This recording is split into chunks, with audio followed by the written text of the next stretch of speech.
말씀을 띄우시면서 함께 봤으면 좋겠습니다.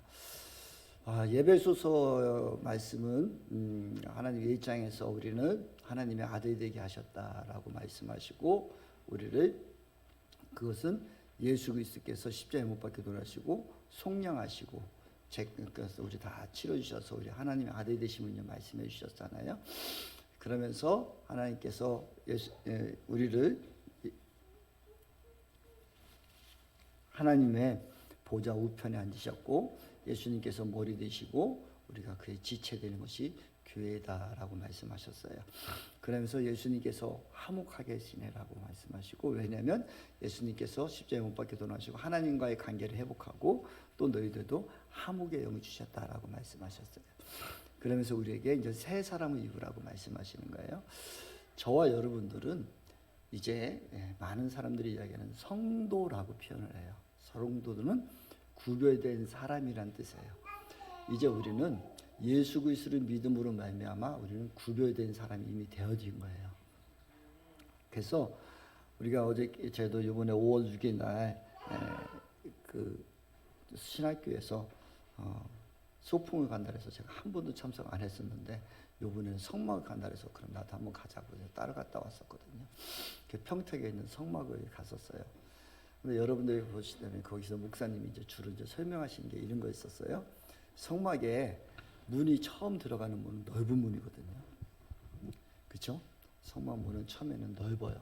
그래서 문에 들어가면 거기서 우리가 제사를 드리는 사람들이 소를 잡든 양을 잡든 염소를 잡고 자기 하면 그것을 가지고 제사장이 이렇게 그 번제단에다가 올려서 그 제물을 태우는 거예요. 그럼 물두멍이 들어가거든요. 우리는 그 예수 그리스도를 믿음으로 말미암아 성소에 들어왔다는 거예요. 그 순간부터 우리는 구별된 사람이 된 거예요. 왜냐하면 성소에 들어오면 신천으로다가 다 두서놓고 있어서 구별을 시키거든요. 그러니까 저와 여러분들이 이제 하나님의 자녀가 되었고, 하나님께서도 우리 예배소서 말씀하잖아요. 우리는 이미 하나님의 자녀 됐고 우리를 거룩하고 흠이 없게 하시라고 하셨다 했어요. 그러니까 하나님은 저와 여러분들이 계속해서 거룩하고 흠이 없게 하시는 거예요. 그러니까 하나님이 우리를 하나님의 자녀들을 되게 하시고 하나님 백성으로 만든 이유는 우리를 계속해서 하나님께서 거룩하고 흠이 없게 하시는 거예요.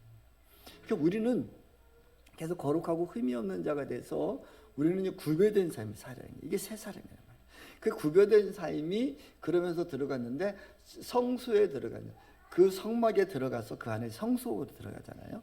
성소가 있고 그 안에 또 지성소로 또 나눠져 있거든요. 근데 제가 쑥 들어갔는데 그 목사님이 멀리서 오신 포항에서 멀리 오셨다며요. 그러면서 한 200명이 왔는데, 포항에 오신 분들 멀리 왔으니까 이 안으로 들어가세요. 그 지성소로 들어가게 하고, 또 들어갈 사람 들어가라게 하는데, 제가 이제 그 앞에서 이제 이렇게 보고 있다가 이제 저 양반에 이렇게 앉아 있었는데 그러는 거예요. 이 지성소에 이제 성소에 들어가서는 또 성막보다 훨씬 좁아진 거잖아요, 갑자기. 그렇죠? 그러면서 이 위에는 그룹 천사들이 다 있어요. 그 성소 안에는 그룹 천사들이 다 이렇게 그려져 있거든요. 위에 쓸어 놓은 거예요. 여러분들은 저 밖에 있는 사람 천사의 보호 아래는 그냥 하나님의 보호 아래 있는데, 여러분들은 천사의 보호 아래 들어왔습니다. 200명 중에도 그 안에 들어가는 한 4, 50명 됐을까? 그러니까 저 밖에 뜰 밖에 노는 사람들이 아니고 여러분들이 여기까지 들어올 때는 여러분들의 행위와, 우리가 믿음으로 구원을 얻지만 여러분들의 행위가 있을 때 하나님의 천국에 이렇게 천사의 보호 아래 인지하게 됩니다라고 얘기를 해주는 거예요. 그러니까 좀 새롭더라고요. 그러더니 또 저기 들어간 사람, 지성소에 들어간 사람은 한 15명이라고 저밖에 안 되는 거예요. 그러니까 거기 구별이 되는 거예요. 지성소에 있는 사람, 성소에 있는 사람, 성소 밖에 있는 사람 딱 구별이 되는 거야.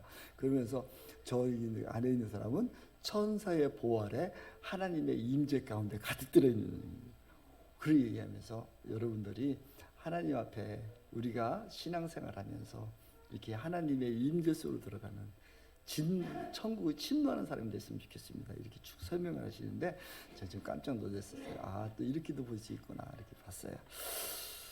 사랑하는 성도 여러분, 우리가, 저와 여러분들이 이제는 새 사람이란 거예요.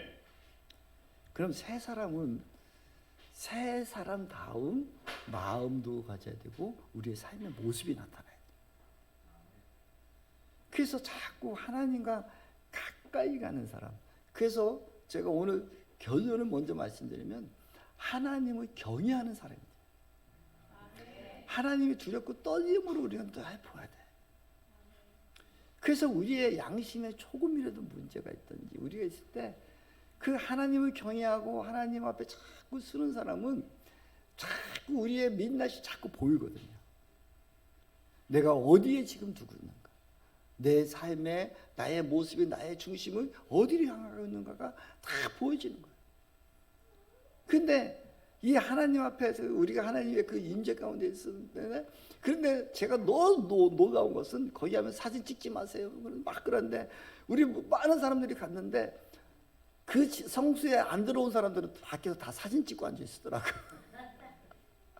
그래가지고 막 사진을 보여주는 거예요. 목사님 저 이런 사진 찍었어요. 저거 사진. 속으로는 그 사진이 뭐가 중요한데. 사진은 요즘에는 인터넷에 얼마나 많아서 성소 사진부터 다 나오거든요. 더 잘 나와. 근데 그 사진 찍고 다니는 거야. 하지 말라는 짓을 다 하고 다녔더라고. 그래서 다시 한번 제가 생각이 들어요. 오늘도 말씀을 준비하고 하나님 앞에 쓰면서 우리가 새 사람을 입은 사람이 우리의 마음의 중심을 어디로 둬야 되는가.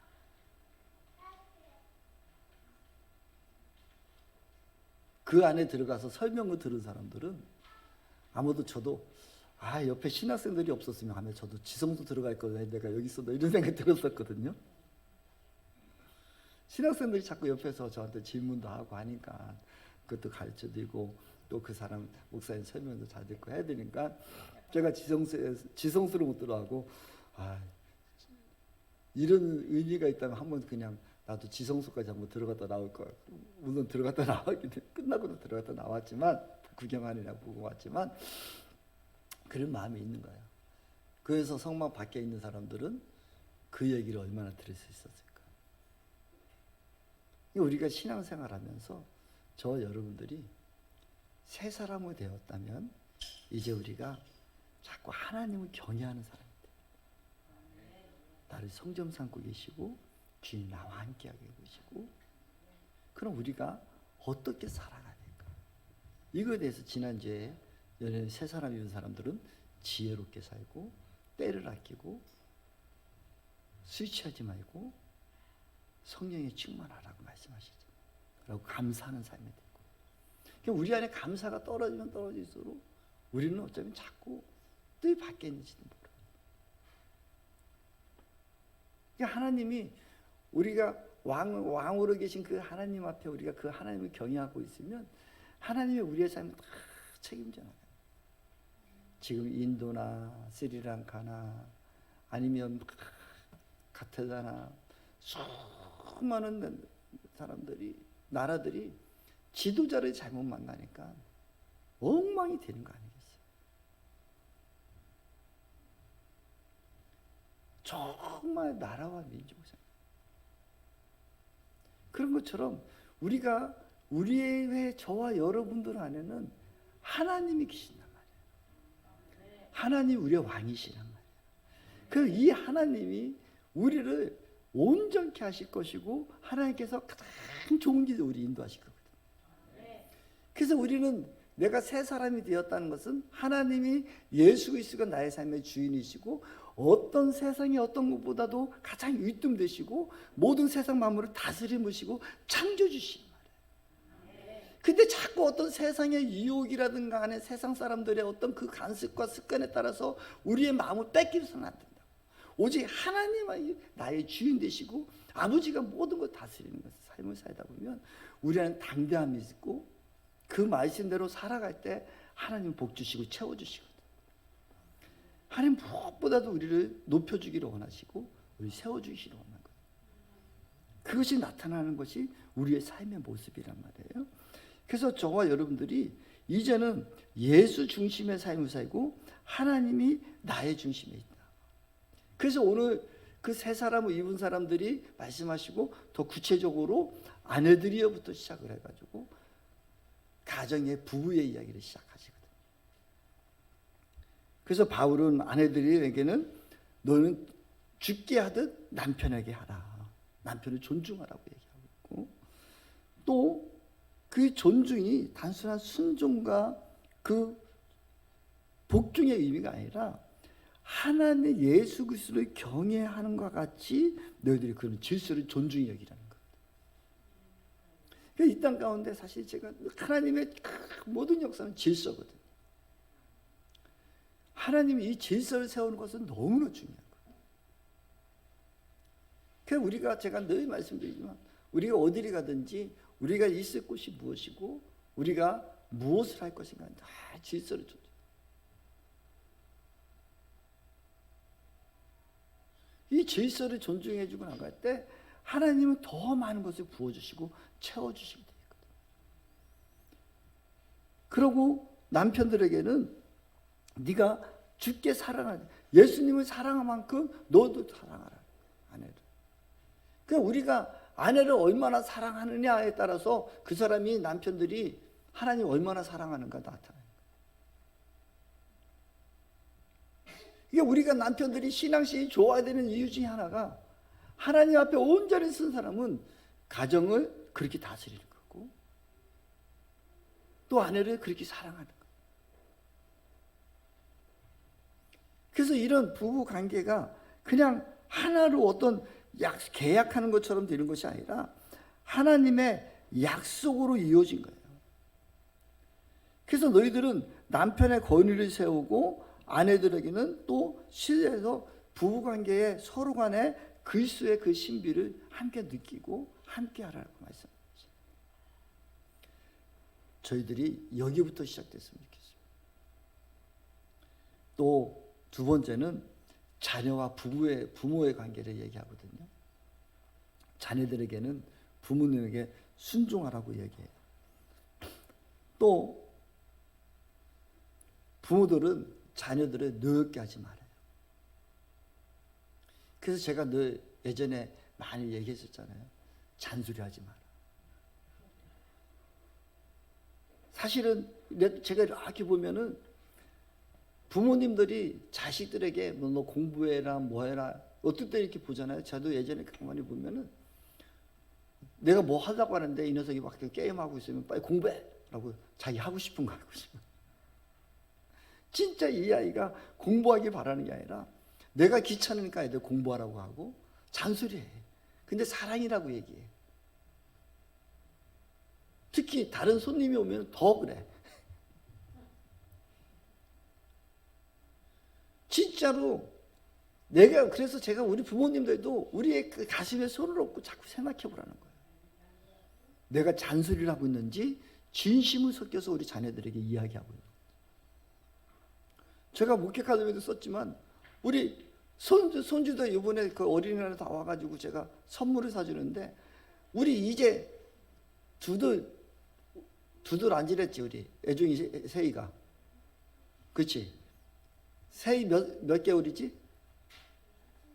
27개월이야? 두들 지났네. 이 애중이는 26개월이네. 그런데 저번에 왔을 때 지가 자동차를 사고 싶어 했는데 너무 이거 너무 많다 그래서 작은 거를 사줬었거든요. 근데 이번에 와서 할아버지 선물 사줄게 했더니 바로 쫓아 그 자동차를 딱 잡는 거예요.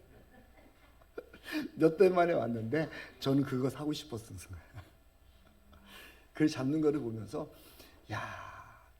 이 20개월 넘은 이 아이들도 지 주장이 있고 생각이 있는 거예요. 여러분, 우리 아이들 저를 조그만 보여도 다 자기 생각이 있고 자기 주관 다 있다니까요. 존중해 줘야 돼요. 제가 늘 말씀드리지만 옛날 우리 이목수 목회 하나님 선지자님이 저희 어렸을 때 우리가 장난을 치고 막 애들 때리고 그렇게 하면 왜 어디를 때리느냐. 성령님 계시는데 그분은 그 어린아이 안에도 성령님이 계시는 거예요. 내가 장난치고 한 대 때리는 그 장난이 결국은 성령님을 때리는 거라고 말씀하시죠. 그렇게 엄하게 하셨어요. 그러니까 그분은 어린아이뿐만 아니라 모든 사람들에게 예수 그리스도를 믿는 사람 안에는 그 안에 성령님 내주하심을 인정하심. 그러니까 우리가 어린아이들, 우리 자녀들에게도 어제 우리 세이도 갔더니 딱 뭐 사줄까 했더니 경차 삐뽀삐뽀 차 사래. 그래서 갔는데 딱 잡더니 안 노는 거야. 아니 다른 거 더 보아 했더니 지가 마음에 드는 거 딱 잡는 순간에 가재. 그냥 볼 것도 없대. 나가재. 난 너 조금 더 좋은 거 사주고 더 큰 거 사주고 싶었는데 그 자꾸 나오더라고. 근데 제가 산 게 더 좋은 거 샀더라고.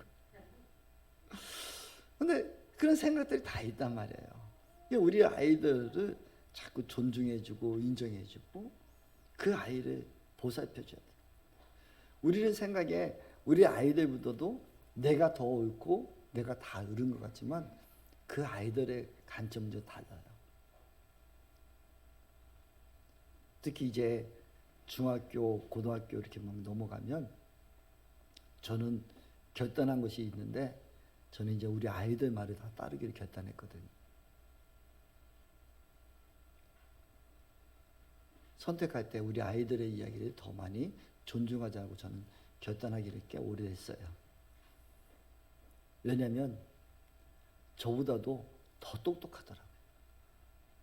세상의 지식과 이런 것들을 지금은 지난주에도 말씀드린 지식의 시대가 아니라 감성의 시대잖아요. 그래서 그런 뭘 결정할 때 저는 아이들을 존중해 주기로 했어요. 그만큼 아이들이 엄청나게 똑똑해요. 애들이 저보다도 어떤 문제가 생기면 그 아이들은 벌써 인터넷이라든가 뭐 이런 거 딱 검색을 해가지고 벌써 딱 만들어내요. 근데 아직 저는 그렇게 빠르지 못하거든요. 그 제가 할 일은 하나님 앞에 부모로서 제가 할 일은 무엇일까 보면 내가 어떻게 하나님 앞에 온전히 순종하고 살아가는지 그거를 보여주고 싶은 거예요. 아버지의 말씀대로 내가 어떻게 살아가고 아버지의 삶 속에 하나님 앞에 순종했을 때 하나님이 어떻게 역사하시는지 그거 하나만 보여주고 싶어요. 그래서 하나님 말씀하시는데 순종하고 싶은 것밖에 없어요. 하나님의 뜻이 무엇인가? 이제는 우리가 자녀와 부모의 관계 속에서 저희들이 이제는 아버지의 말씀대로 자꾸 세상에 이것 쫓고 저것 쫓고 쫓아가는 것이 아니라 하나님 말씀이기 때문에 난 산다. 성경이 이렇게 했기 때문에 난 이렇게 산다. 그것을 우리가 몸으로 보여줘야 돼.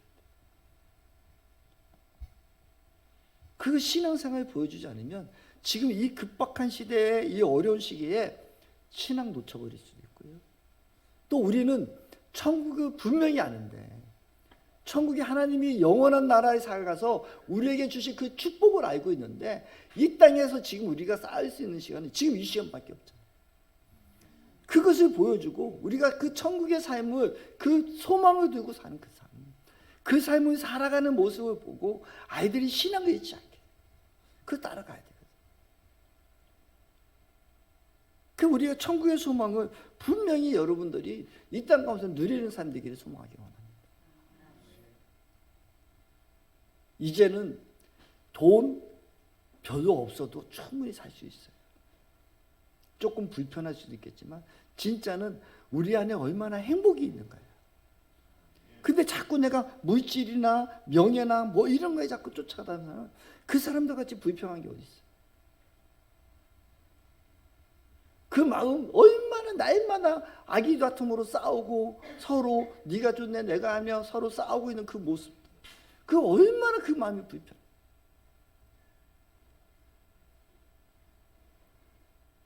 저도 말씀드렸지만 저도 옛날에 사업하고 돈 많을 때 얼마나 불편했는지 몰라요. 지금은 훨씬 편해요.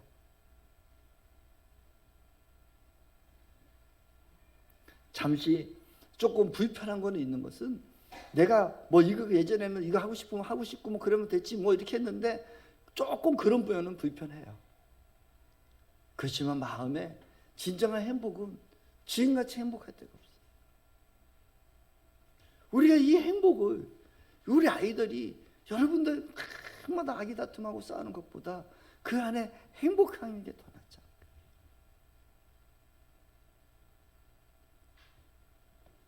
않을까. 우리가 주님 안에서 진정한 누림의 행복이 있기를 간절히 소망하기를 원합니다. 그래서 우리 아이들에게 살아가는 데 있어서 진정한 행복이 무엇인가?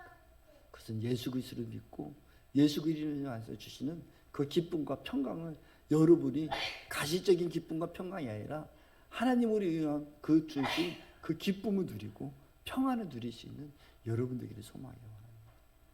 아이들 존중해 주시고 아이들 잘 양육하십시오. 그때에 하나님께서는 더 많은 것으로 저와 여러분들에게 채워주실 거예요. 그래서 우리도 이제는 아이들에게 신앙의 본질이 무엇인가? 하나님 말씀대로 살고 하나님 뜻대로 좀 살아가면 하나님께서 얼마나 놀랍게 우리에게 채워주시는 거예요. 그 안에 또 하나님 앞에서 그 기쁨과 평안을 아이들한테 보여주는 거예요. 그럴 때 하나님은 더 많은 것으로 채워주실 거예요. 우리에게 가장 합당한 것으로 채워줄 것이고 하나님의 계획하심이 무엇인가? 하나님의 뜻이 무엇인가? 우리 아이들을 향한 하나님께서는 말씀하실 때에 너희는 나의 작품이라고 말씀하셨거든요. 그럼 우리가 하나님의 작품이면 나를 향한 하나님의 계획이 있을 거란 말이에요.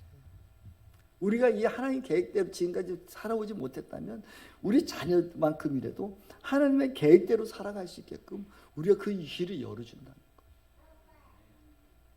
그래서 제가 우리 자녀들에게 우리 청년들에게 아이들에게 이래라 저래라고 막 하지 않아요.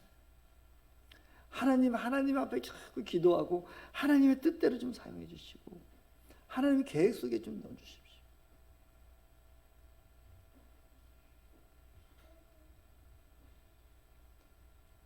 인생을 지금까지 제가 살아왔을 때 가장 행복한 것은 하나님의 계획 속에 들어가는 것이 가장 행복합니다.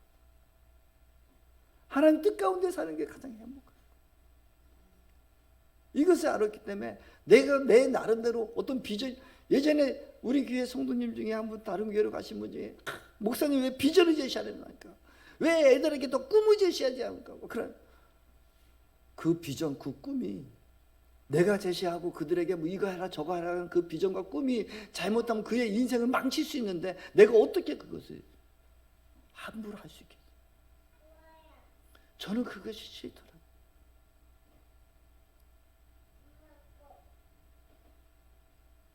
예전에 우리 참 이 나라에 막 대학생들 선교사들 막 80년대 막 이때 막 아이들에게 대학생 청년들에게 당신들 선교의 비전을 가지십시오. 막 일어나십시오. 지금 선교사 되고 싶으면 다 일어나십시오. 막 그런 사람들. 뭐 이런 사람들이 그때 잠깐 일어났다 그 분위기에 일어났다가 얼마나 힘들어하시는 분들이 얼마나 많은 거.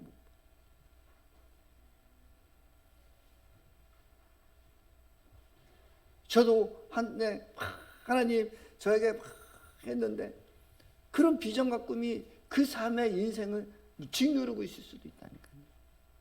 그래서 저는 감사한 것은 하나님에게 제가 어릴 때 이렇게 뭐 집사 때 많은 뭐 제가 은퇴 목사님들 이런 분들 섬기고 싶습니다. 그런데 능력이 안 되고 하는데 하나님께서 계속 머물고 있고 그런 비전을 두고 하나님이 그런 그 비전을 주셨으니까 꿈을 주셨으니까 하나님 일하시기를 바랍니다. 그럴 때에 태양광 에너지도 섬기단도 만들어 주시고 앞으로도 저를 통해서 하나님이 저에게 마음속에 주셨던 것들 제가 여러분들 앞에 지금 발표할 수는 없겠지만 저에게 마음을 주셨던 것들 하나님 자꾸 이루어 가시는 것들을 보여주거든요. 저에게 청년 때 보여주셨던 그 비전을 가지고 그 하나님께서 지금도 저를 신학교나 이런 데 딱 다니게 하시고 또 그 목사님들이 양육하게 하시고 이런 일들을 어떻게 보면 저를 생각할 때 제가 이제 뒤늦게 목회했지만 그런 자리를 자꾸 인도하신 것은 하나님이 인도하셨기 때문에 감사한 것이고 하나님이 이거 비전이고 하나님이 이루어나가시는 거예요. 크게 만들고 무엇이 하는 것이 아니라 하나님께서 그냥 이끌어 가시니까 그게 너무 감사하고 행복한 거예요. 그래서 제가 늘 말씀드려요. 나는 행복한 목사입니다라고 할 수 있는 것은 내가 애쓰지 않고 내가 노력하지 않아도 하나님께서 저를 그 길을 열어주시고 인도하시고 계시기에 행복하고 기쁨이. 그래서 또 기대감도 있어요. 하나님이 앞으로 저를 어떻게 좀 쓰실까? 그런 기대감이 늘 있어서 행복하고 좋은 거예요. 사랑하는 성도 여러분, 저와 여러분들이 아이들에게도 이제는 자꾸 비전을 주십시오. 그 비전은 네가 하나님의 계획 속에 사는 것이다. 우리가 너는 이런 사람이 됐으면 좋겠어, 저런 사람이 됐으면, 그거 옳지 않아요. 예전에 저에게 어떤 분이 아이가 공황증이 있어서 상담하러 왔었어요. 초등학교 6학년 아이가 이런 문제 때문에 목사님 어떻게 했으면 좋겠습니다 하고 저에게 상담하러 와서 같이 이야기를 나누고 있는데, 하나님께 저에게 갑자기 딱 보여준 그림이 뭐였는지 제가 말씀드렸잖아요. 분재, 소나무 분재의 그 모습을 딱 보여주신 거예요. 그때 하나님께서 내 계획은 저를 큰 나무로 만들고 싶은데 쟤는 작은 지소나에서 저만 보고 싶어하는 분재로 만들고 싶어요. 그 아이를 꽁꽁 묶고 비틀고 저 아이는 얼마나 고통스럽겠니. 그래서 제가 그대로 말씀드리고 아이를 풀어주십시오. 하나님의 계획은 저 아이를 큰 소나무로 만들고 싶어요. 근데 어쩌면 우리가 우리 자녀들에게 내 꿈, 내 비전, 내 생각으로 우리가 비틀고 있지 않는지 우리 한번 다시 돌아보아야 돼요. 그래서 우리 자녀들을 존중해주고 그 아이의 삶을 보여주고, 우리 부모들은 하나님 말씀대로 한번 살아보는 거예요. 하나님이 주신 그 기쁨과 누림을, 평강을 누려보시는 거예요. 그때 그 아이들은 더욱더 주님의 뜻 가운데 살아갈 거예요. 또 이어서 종과 상전들의 이야기를 해요. 이때 당시에는 노예 시대에 있기 때문에 종의 관계 또 주인의 관계가 있었지만, 우리는 지금 이 터에서 저와 여러분들의 삶 속에서 얘기할 수도 있어요. 어쩌면 우리가 살아가면서 우리의 삶에 누구를 보고 살아가야 되는 거예요. 저도 공장할 때 막 직원들이 이런저런 불평하고 막 그러면 저는 그런 속으로 했어요. 너 나가서 조그만 가게 하는데 딱 2명만 두고 하면 가게 한번 해봐라. 얼마나 너 힘들지. 제가 그런 속으로 막. 사실은 사장이 되고 뭐 이것이 되면 힘들어요. 다 책임져야 되거든. 근데 하나님은 뭐라고 말씀하시냐면, 상전이 있을 때 잘하지 말고 하나님이 경이 있는 것 같이 죽게 하듯이 하라고 하거든요. 저 여러분들이 직장에서든 어느 곳에 있든 여러분의 삶의 현장에서 주님이 함께 하심을 인정했으면 좋겠습니다. 하나님이 나와 함께 하심을 보고 내가 하나님께 하듯 했으면 좋겠습니다. 그러면 하나님은 모든 문제를 해결하실 거예요. 주님이 원하시는 것이 무엇이고, 저와 여러분의 일터의 삶 속에서 우리의 어느 곳에 있든지 하나님이 경외하는 삶이 있었으면 좋겠습니다. 그 이상도 그 이하도 아니었으면 좋겠습니다. 하나님이 나와 함께하고 계신다. 하나님이 나와 함께하고 계신다면 그것을 인정하고, 하나님 나를 보고 계신다는 것을 인정하고 살면 하나님께서는 모든 일을 이루어 주실 것이고 이끌어 주실 거예요. 그래서 고린도전서 3장 16절에 말씀하고 계시잖아요. 하나님께서는 우리의 성전된 자신, 우리의 몸을 성전 삼고 계신단 말이에요. 이거 하나만 우리가 인정했으면 좋겠습니다.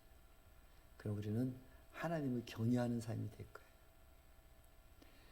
하나님이 나와 함께 하시고, 그래서 하나님과의 관계가 온전히, 하나님 보고 계시죠? 하나님 알고 계시죠?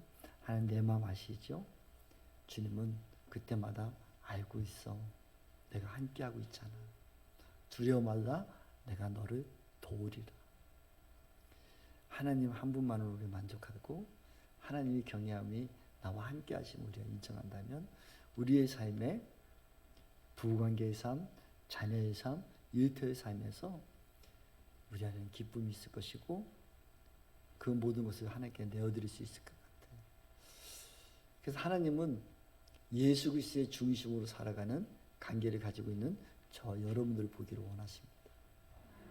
그래서 이 삶이 우리가 천국에서까지 계속 이어질 것이고, 지금 현재 그런 삶을 살고 있을 때 우리에게는 기쁨이 있고 평강이 있고 천국의 삶을 누릴 수 있을 거예요. 하영아, 그래서 우리가 늘 가장 구체적으로 부부관계나 또 자녀와 부모의 관계, 종과 상전의 관계를 또 더 구체적으로 5장 22절부터 6장 9절까지 말씀하고 계시는데, 저는 이것을 통틀어서 한 개 보면 하나님이 나와 함께 했으면 좋겠다. 네가 나를 경외하는 마음으로 늘 24시간 365일 나랑 함께 했으면 좋겠다. 나는 너와 성전 삼고 있다. 네가 경외하는 마음으로 나를 인정하는 마음을 살아갈 때 나는 너희가 새 사람을 입은 사람이라고 말씀하시는 겁니다. 이제 우리는 새 사람입니다. 우리 옆 사람한테 한번 이야기했으면 좋겠습니다. 우리는 서로 새 사람입니다. 하나님의 작품이십니다.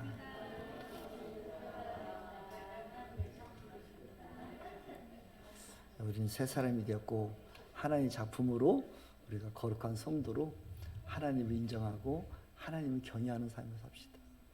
이것이 우리의 어떤 짐이 아니고 무엇이 아니라 하나님을 경외하고 하나님 나와 늘 함께 있습니다. 이것만 인정한다면 우리의 삶은 누구보다도 하나님 오시기에 거룩하고 흠이 없는 자로 우리 인도해 주실 줄 믿습니다.